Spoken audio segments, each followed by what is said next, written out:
Chers amis, bonjour, j'espère que vous allez bien. Aujourd'hui, je suis très contente de vous retrouver pour une nouvelle vidéo. Et dans cette vidéo, j'aimerais vous parler de la formation professionnelle la plus intéressante et la plus rentable, surtout pour les nouveaux arrivants au Canada. Alors, soyez toujours les bienvenus sur ma chaîne Margot Raconte. Chers amis nouveaux arrivants au Canada, aujourd'hui, je vais vous parler de la formation professionnelle qui est dans le domaine de la santé la plus efficace, la plus rentable et la plus intéressante pour vous. Soyez toujours connectés sur ma chaîne et surtout, regardez cette vidéo du début jusqu'à la fin pour ne rien manquer. Cette vidéo va ouvrir vos horizons sur cette formation professionnelle qui est très intéressante pour votre vie.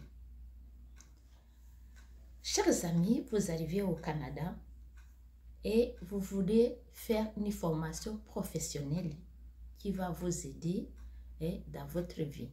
Alors, cette formation professionnelle est dans le domaine de la santé. Mais avant de commencer, ou bien avant de commencer le processus pour faire cette formation, il faut d'abord savoir est-ce que j'ai des qualités qui vont avec cette formation. Aujourd'hui, je vais vous dire que pour travailler dans le domaine de la santé, il y a d'abord des qualités de base que tu dois avoir. Par exemple,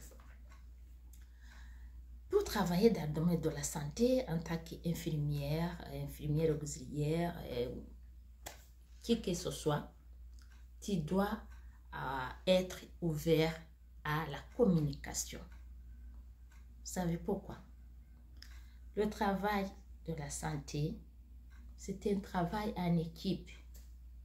Donc, la communication est très nécessaire parce que tu dois communiquer avec les collègues et tu dois communiquer aussi avec les patients.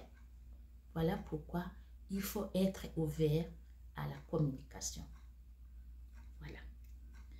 Et il y a aussi l'adaptation. Donc, pour travailler dans le domaine de la santé, il faut avoir une adaptation facile. Comment alors? Donc, au-delà de gérer ta stress, il faut aussi faire preuve d'ouverture, d'aborder des défis positivement.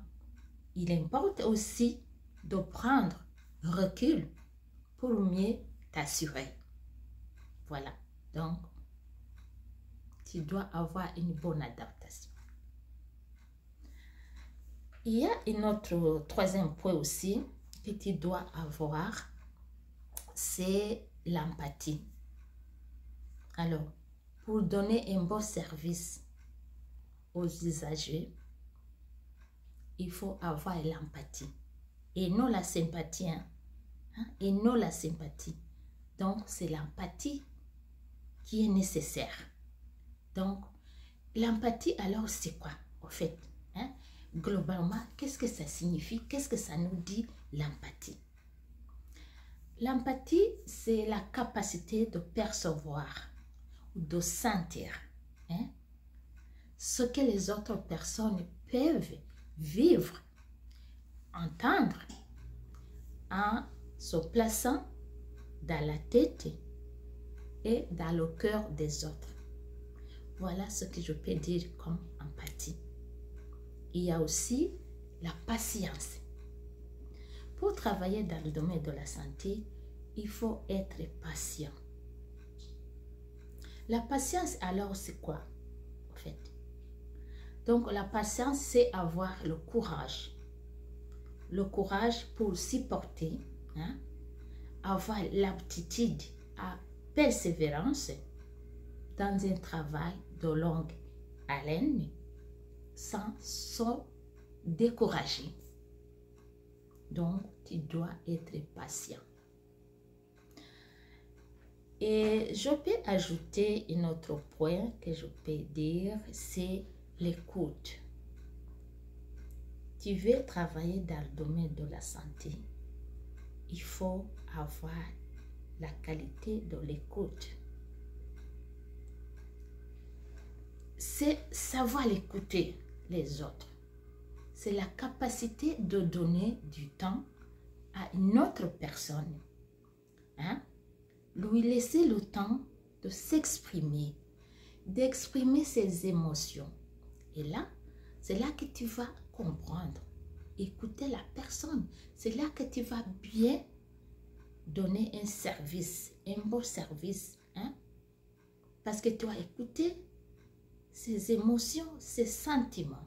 Donc, il faut avoir la qualité de l'écoute pour mieux donner un beau service. Et on ne peut pas oublier de citer le sens de service. Vous savez bien, il faut avoir le sens de service. Hein? Qu'est-ce qu'on peut dire comme sens de service? Qu'est-ce que ça peut nous dire? D'après moi, le sens de service, c'est la capacité d'identifier ou bien anticiper les besoins des usagers et apporter une réponse qui est adaptée aux besoins, bien sûr, qui est adaptée aux besoins afin de les satisfaire. C'est ça que je peux expliquer comme le sens de service. Donc, c'est la capacité d'identifier les besoins, ou bien il y en a d'autres aussi que tu peux anticiper. Donc, et aussi, dès que tu viens de les identifier, et tu dois aussi apporter des réponses qui sont adaptées pour mieux les aider, pour mieux les satisfaire. Voilà. Non seulement le sens de service, tu dois aussi avoir la qualité de rigueur. La rigueur. Qu'est-ce qu'on peut comprendre avec la rigueur? La rigueur, c'est exactitude. C'est la logique. C'est la logique inflexible. Voilà. Donc, c'est la qualité de faire les choses avec précision. Donc, c'est ça la rigueur. Il faut avoir l'exactitude, la logique, la logique inflexible. Donc, tu dois avoir les qualités de faire les choses avec la précision. Et vous savez bien, dans le domaine de la santé, c'est travailler avec la vie des personnes. Il n'y a pas de tâtonnage. Il faut des choses qui sont précises. C'est le savoir. C'est pourquoi, si tu arrives à une situation que tu ne vois pas clair, c'est mieux faire un recul pour mieux t'assurer. Voilà, donc, ce qui est nécessaire dans le domaine de la santé. Il faut aussi avoir un engagement. Avoir un engagement. Alors, qu'est-ce qu'on veut dire comme un engagement? L'engagement, c'est l'action de se lier à une promesse. Donc, si tu vas donner une promesse, il faut savoir que tu vas honorer cette promesse. Donc, tu dois avoir un engagement. Tu dois être lié à cette promesse. La promesse de l'entreprise. Donc, c'est la motivation à contribuer, à un succès d'une entreprise. Tu dois travailler pour un succès d'une entreprise. Donc, c'est une implication la plus active et la plus aussi, et la plus active et la plus durable qu'une simple satisfaction. Chers amis, chers nouveaux arrivants, chers immigrants, la formation professionnelle dans le domaine de la santé, la plus rentable, la plus essentielle pour vous, c'est la formation de préposés aux bénéficiaires. Vous savez les avantages de cette formation. C'est une formation qui va vous prendre moins d'une année. Et vous avez vos compétences et vos connaissances assez suffisantes pour travailler dans le domaine de la santé. Dès que vous finissez votre formation, vous avez le travail en direct, vous êtes bien payé, alors vous allez bénéficier de la stabilité au travail, la stabilité psychologique et financière. Chers amis, si vous aimez votre travail de préposé aux bénéficiaires, vous pouvez continuer avec le même travail dans votre vie, toute votre vie. Ou bien, si vous voulez aussi changer de carrière, avoir des responsabilités, vous pouvez aussi continuer vos études. Vous pouvez faire auxiliaire infirmière et vous avez déjà la base, vous êtes dans le système. À la fois, vous étudiez, à la fois, vous travaillez. Ça dépend de vous. Ou bien, vous vous organisez, vous économisez et vous allez étudier sans travailler. Après les études, vous retournez au service. Vous voulez être infirmière. Organisez-vous. Économisez-vous. Une année, 2 ans.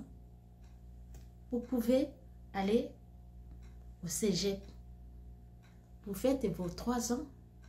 Soit vous êtes à temps plein, vous ne travaillez pas parce que vous avez économisé pour les études.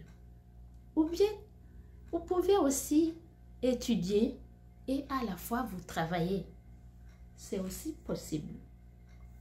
Ça marche bien. Et vous vous imaginez les avantages de travailler comme préposé aux bénéficiaires. Et aussi, vous faites vos études comme infirmière ou infirmière de stage. Il n'y a pas de problème. Donc, vous êtes habitué avec les patients. Bien sûr, vous avez d'autres responsabilités. Mais quand même, vous êtes habitué.